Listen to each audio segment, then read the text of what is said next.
Mercredi 17 septembre, 16h52. Je me souviens de la minute exacte parce que je regardais l'horloge de mon tableau de bord quand mon téléphone a sonné. Le vol de mes beaux-parents avait été retardé 2 fois ce matin-là et j'étais fatigué de cette fatigue sourde, celle qui vous pénètre jusqu'aux os après avoir souri dans un terminal d'aéroport pendant 6 heures. Je n'avais aucune idée que dans les 4 prochaines minutes, tout ce que je pensais savoir sur ma propre maison allait s'effondrer. Je vais vous raconter ce que j'ai trouvé sur ces caméras. Et je vais vous dire ce que j'ai fait parce que je n'ai pas crié et je n'ai rien cassé et à la fin, je n'en ai pas eu besoin. Bienvenue dans la vengeance d'un père. Si vous regardez ceci depuis votre voiture, votre cuisine, votre salle de pause, laissez un commentaire et dites-moi d'où vous nous écoutez ce soir. Si vous croyez que la loyauté devrait être récompensée et que la trahison silencieuse ne devrait jamais gagner, cliquez sur le bouton j'aime avant de commencer. Maintenant, laissez-moi vous ramener au début parce que vous devez comprendre qui était Maria da Silva avant de comprendre pourquoi sa voix tremblante au téléphone a fait basculer mon monde. Maria travaillait pour notre famille depuis 10 ans. Elle a commencé le mois même où ma fille Léa est née, à l'époque où nous vivions dans un petit 3 pièces en location dans l'allée des Glycines à Villeurbanne. Elle n'était pas juste quelqu'un qui passait la serpillière. C'était elle qui remarquait la fièvre de Léa avant même que le cabinet du pédiatre n'ouvre, elle qui faisait 20 minutes de détour chaque vendredi pour apporter les pâtisseries préférées de ma belle-mère quand elle se remettait de sa chirurgie de la hanche. Elle qui n'a jamais pris un seul jour de congé maladie injustifié en 10 ans. Elle gardait un petit carnet à spirale dans la poche de son tablier où elle notait dans quel placard se trouvait le traitement pour l'allergie aux arachides de Léa au cas où elle serait la seule à la maison. Personne ne lui avait demandé de faire ça. Elle le faisait, c'est tout. Elle avait l'habitude de laisser un torchon plié sur la poignée de la cuisinière, toujours de la même façon, un coin glissé sous l'autre. C'était une chose si petite. Je n'ai compris que plus tard à quel point cette petite habitude constante finirait par compter pour moi. Mon nom est Nicolas Rivière. J'ai 46 ans. Je dirige une entreprise de taille moyenne spécialisée dans l'isolation thermique industrielle près de Lyon. Le genre d'entreprise qui ne fait pas la une des journaux, mais qui paie pour l'appareil dentaire et les vacances en famille, et finalement les billets aller-retour de mes beaux-parents pour venir nous voir pendant 2 semaines chaque mois de septembre. Mon défaut, et je le dis franchement parce qu'il ne sert à rien de prétendre le contraire, est que je fais confiance aux gens comme on fait confiance à la gravité, automatiquement, sans vérifier. Je signais des documents sans lire chaque ligne. J'ai remis à mon associé des codes d'accès que j'aurais dû garder pour moi. Je me disais que si quelqu'un disait qu'il vous aimait, c'était la fin de l'enquête, pas le début. Ce mercredi-là, je venais de déposer les parents de ma femme à l'aéroport de Lyon-Saint-Exupéry après leur visite. Ma femme, Claire, était restée à la maison. Elle disait que son dos la faisait souffrir et que marcher autant serait trop difficile. Je n'ai pas posé de questions. Je ne posais jamais beaucoup de questions. J'étais sur l'autoroute à 43, roulant tranquillement à 110 quand Maria a appelé. Sa voix n'était pas aussi calme que d'habitude. Il y avait une fêlure en plein milieu. « Monsieur Rivière », a-t-elle dit, « ne rentrez pas tout de suite. S'il vous plaît.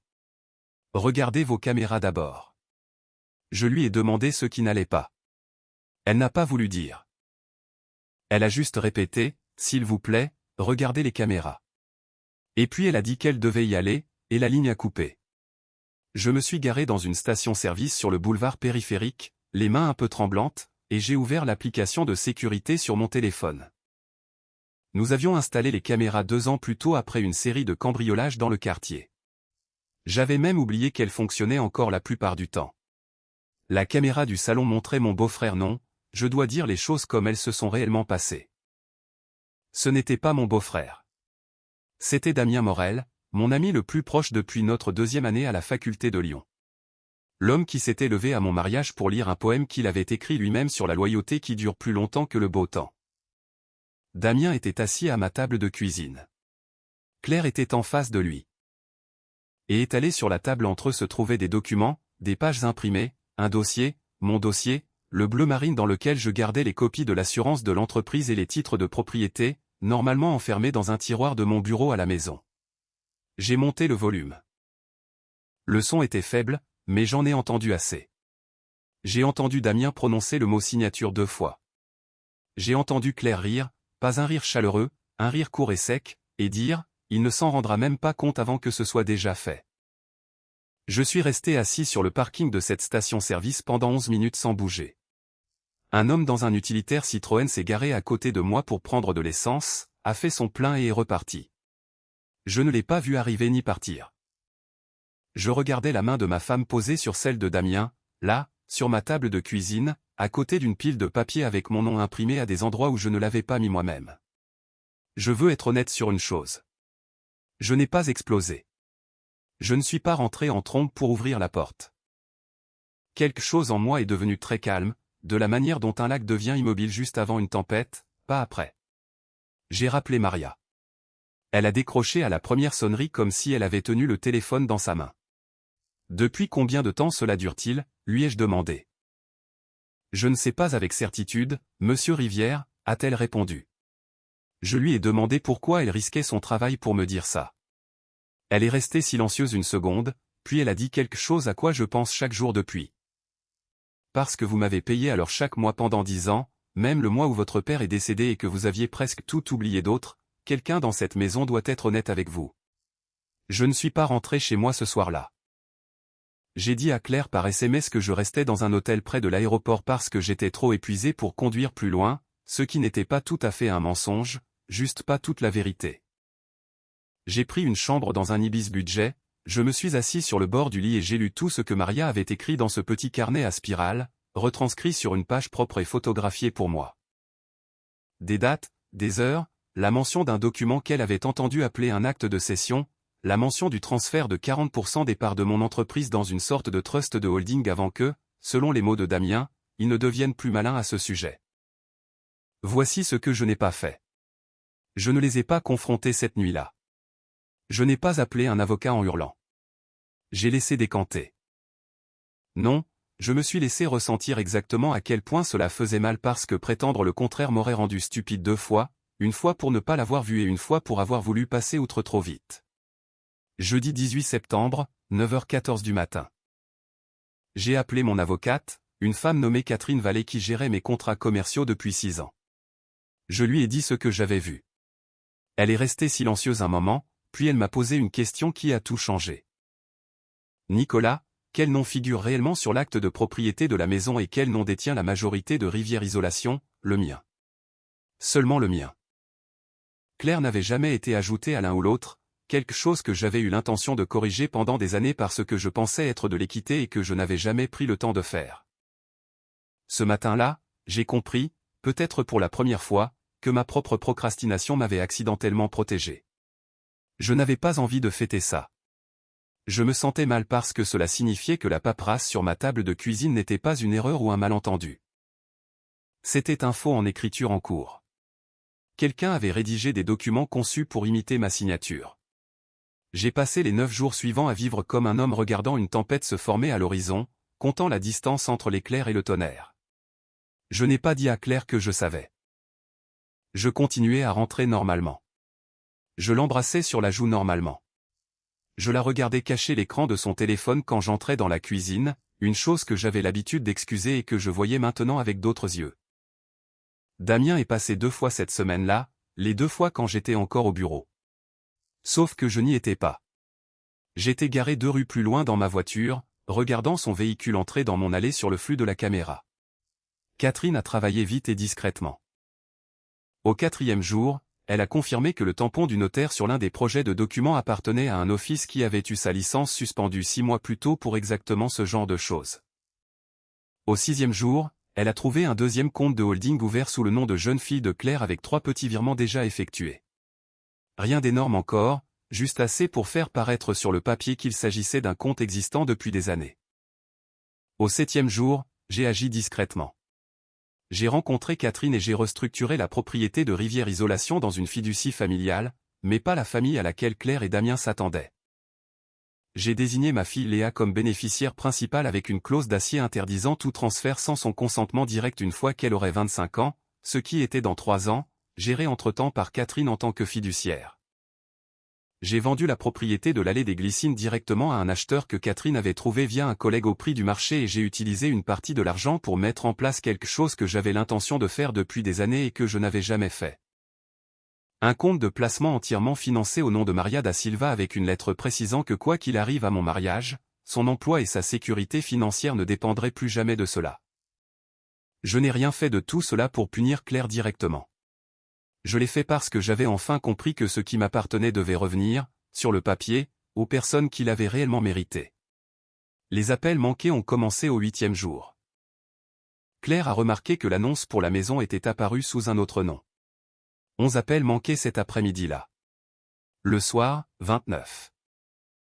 Damien a appelé aussi, 2 fois, bien que je n'ai pas reconnu le 3e numéro jusqu'à ce que Catherine me dise qu'il avait commencé à utiliser le vieux téléphone portable de sa mère pour essayer de me joindre.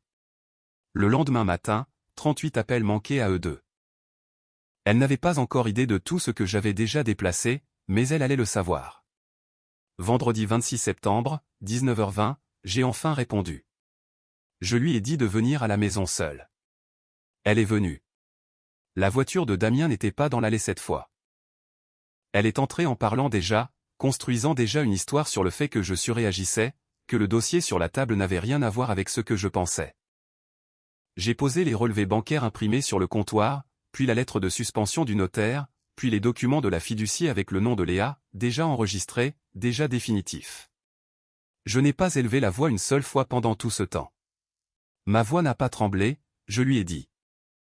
Elle n'en avait pas besoin. Elle s'est arrêtée au milieu de sa phrase quand elle a vu les papiers de la fiducie. Son visage a fait quelque chose que je ne l'avais jamais vu faire auparavant. Pas de la colère, pas exactement. Plutôt comme regarder les fondations d'un bâtiment s'effondrer alors que le toit essaie encore de garder sa forme. Tu n'avais pas le droit, a-t-elle dit. J'avais tous les droits, ai-je répondu. C'est mon nom sur tout cela. Ça l'a toujours été.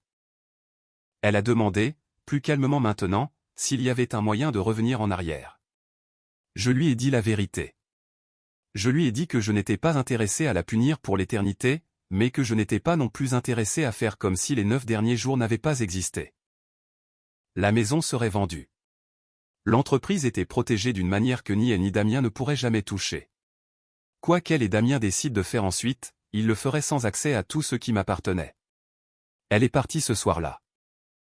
J'ai appris plus tard, par des gens qui parlaient encore à nous deux, que la propre entreprise de Damien avait périclité peu de temps après.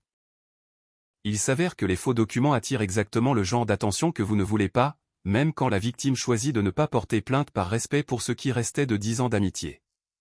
Je n'ai pas levé le petit doigt pour que cela arrive. Je n'en ai pas eu besoin. Je vis toujours à Lyon, dans un endroit plus petit maintenant, plus proche de l'école de Léa. Maria travaille toujours pour moi 2 fois par semaine, bien que de nos jours, cela ressemble moins à une relation employeur-employé qu'à 2 personnes qui se font totalement confiance, ce qui est plus rare que cela ne devrait l'être. Elle plie toujours le torchon de la même façon, un coin glissé sous l'autre, et chaque fois que je le vois, je pense à l'appel téléphonique qui a tout déclenché. Je ne vais pas vous dire que j'ai tout pardonné. Ce n'est pas le cas, et je ne suis pas pressé de le faire. Ce que je peux vous dire, c'est que j'ai cessé d'avoir besoin de quoi que ce soit de la part de Claire ou de Damien pour sentir que ma vie m'appartenait à nouveau. Cela est arrivé le jour où j'ai signé le nom de Léa sur cette fiducie, pas le jour où l'un d'eux s'est excusé, car aucun des deux ne l'a jamais vraiment fait. S'il y a une chose que je voudrais que vous reteniez de tout cela, c'est que la loyauté s'annonce rarement avec des feux d'artifice. Parfois, c'est juste une femme avec un carnet à spirale dans la poche de son tablier, prête à risquer son propre emploi pour vous dire la vérité. Faites attention aux gens qui sont présents discrètement et avec constance, bien avant que vous n'ayez jamais besoin d'eux. Cette histoire nous rappelle avec force que la véritable loyauté ne se trouve pas toujours dans les grands discours ou les poèmes de mariage, mais dans les actions quotidiennes et silencieuses de ceux qui nous entourent vraiment.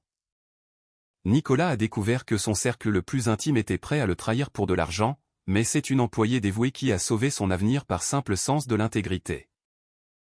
Dans un monde où l'apparence prime souvent sur la sincérité, il est crucial de protéger ce que nous avons construit tout en restant attentif aux signes avant-coureurs. La réaction de Nicolas, empreinte de calme et de stratégie plutôt que de colère aveugle, montre que la meilleure défense est parfois la protection de ceux que nous aimons vraiment, comme sa fille Léa. La leçon ici est double, entourez-vous de personnes de confiance, mais gardez toujours un œil sur vos affaires, car la trahison vient souvent de là où on l'attend le moins. Avez-vous déjà vécu une situation où une personne inattendue vous a ouvert les yeux sur une vérité douloureuse mais nécessaire, et comment avez-vous géré cette découverte? Partagez votre expérience dans les commentaires pour aider d'autres personnes à rester vigilantes.